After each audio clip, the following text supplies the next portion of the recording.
Bonjour tout le monde, je suis Dr Mardawi qui représente Détective Médical. Bienvenue à tous nos futurs collègues dans cette nouvelle énigme clinique. Aujourd'hui, on se lance dans une révision intensive, le genre de session conçue pour vraiment faire la différence lors de vos examens de spécialité. Notre mission du jour, déchiffrer un sujet absolument incontournable, la ménopause. Allez, c'est parti pour la masterclass. Voici notre plan d'attaque pour cette session. On va commencer par la base clinique, puis on décortiquera le puzzle hormonal et le fameux code AVOC.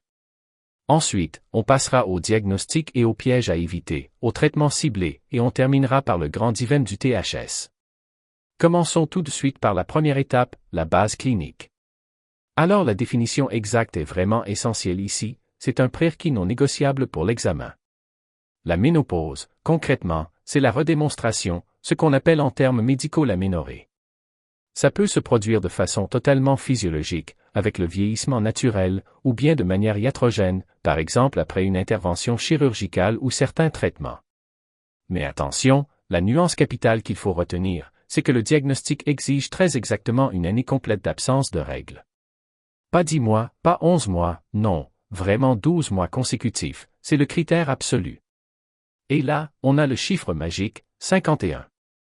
En fait, 51 ans, c'est l'âge moyen d'apparition de la ménopause en Amérique du Nord. Ce nombre, c'est un ancrage clinique crucial pour vous. Si vous lisez une vignette clinique à l'examen et que vous voyez « patiente de 51 ans », une petite alerte doit immédiatement s'allumer dans votre tête. C'est vraiment le tout premier indice pour vous orienter vers le bon diagnostic. Passons maintenant à la deuxième section, le puzzle hormonal. Ça, c'est l'illustration parfaite de ce qui se passe psychologiquement sous la surface.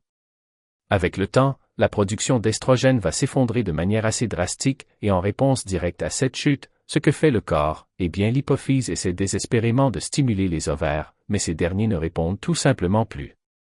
Conséquence logique, les niveaux de FSH, l'hormone folliculeuse stimulante, et de LH, l'hormone lutéinisante, montent en flèche.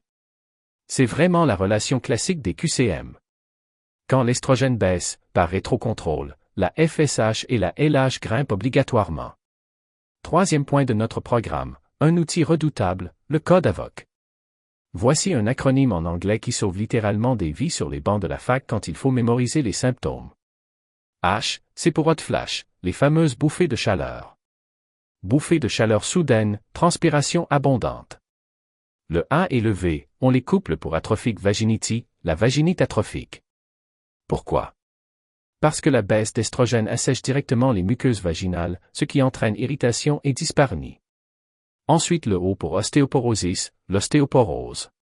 Sans l'effet protecteur de l'estrogène, les ostéoblastes s'emballent et détruisent le tissu osseux. Et enfin le C pour coronary artery disease, la maladie coronarienne, car le risque cardiovasculaire grimpe en flèche. Un seul mot à retenir pour cartonner AVOC. Quatrième étape, le diagnostic. Et surtout, les pièges classiques. Regardez bien cette citation issue directement des recommandations. Le diagnostic est purement clinique.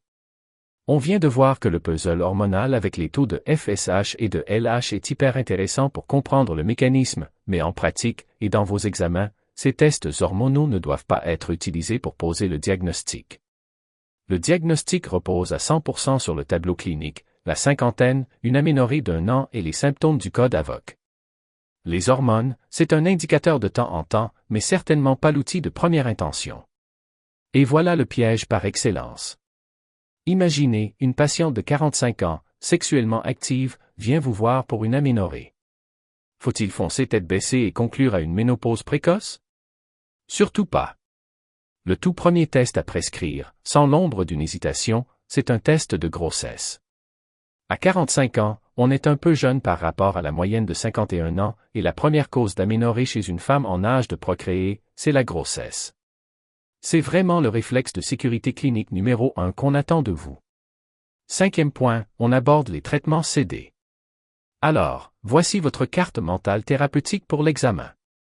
L'idée, c'est de savoir comment gérer des symptômes précis sans forcément imposer une thérapie systémique d'emblée. Par exemple, pour les bouffées de chaleur sévères, on utilise, et ça peut paraître surprenant, des antidépresseurs. les ISARS comme la fluoxétine ou les IRSN comme la venlafaxine.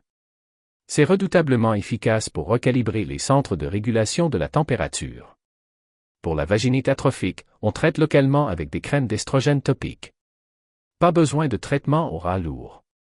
Et pour l'ostéoporose, on sort l'artérie lourde avec les bisphosphonates, comme l'alendronate, pour freiner ces fameuses ostéoclastes. Mémorisez bien ces associations, elles tombent tout le temps. Et enfin, sixième et dernière partie, l'épineux dilemme du THS. On arrive au boss final de l'examen. C'est la règle d'or absolue du traitement hormonal substitutif. La sécurité avant tout. C'est simple. Si la patiente n'a plus d'utérus, suite à une hystérectomie par exemple, on peut lui prescrire de l'estrogène seul.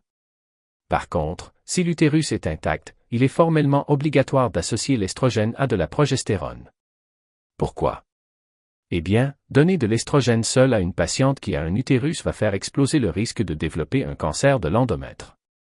C'est l'erreur éliminatoire classique, ne tombez pas dedans. Évidemment, on sait que le THS est fantastique pour soulager les symptômes sévères et redonner une vraie qualité de vie. Mais ce n'est pas une prescription anodine, loin de là. Les risques associés sont lourds. On parle d'une augmentation de l'incidence du cancer du sein, de risque d'AVC, de thrombose veineuse profonde, d'embolie pulmonaire, de démence et même de maladies coronariennes. C'est un profil de risque qui impose vraiment de se poser les bonnes questions en clinique. Et c'est justement là que réside tout le dilemme. En tant que futur médecin, votre défi ne sera pas seulement de cocher la bonne réponse sur un formulaire. Votre vrai rôle, ce sera d'être face à la patiente, d'avoir cette liste de risques graves en tête d'un côté et de l'autre, de mesurer la souffrance réelle liée à cette perte d'estrogène. Comment allez-vous peser le pour et le contre?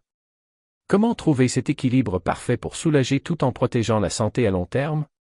C'est là que la théorie s'efface un peu pour laisser place au véritable art de la médecine clinique. Merci d'avoir suivi cette analyse avec moi et à très vite pour résoudre ensemble une nouvelle énigme clinique. Aku ingin menjadi mimpi indah dalam tidurmu. Aku ingin menjadi sesuatu yang mungkin bisa kau rindu.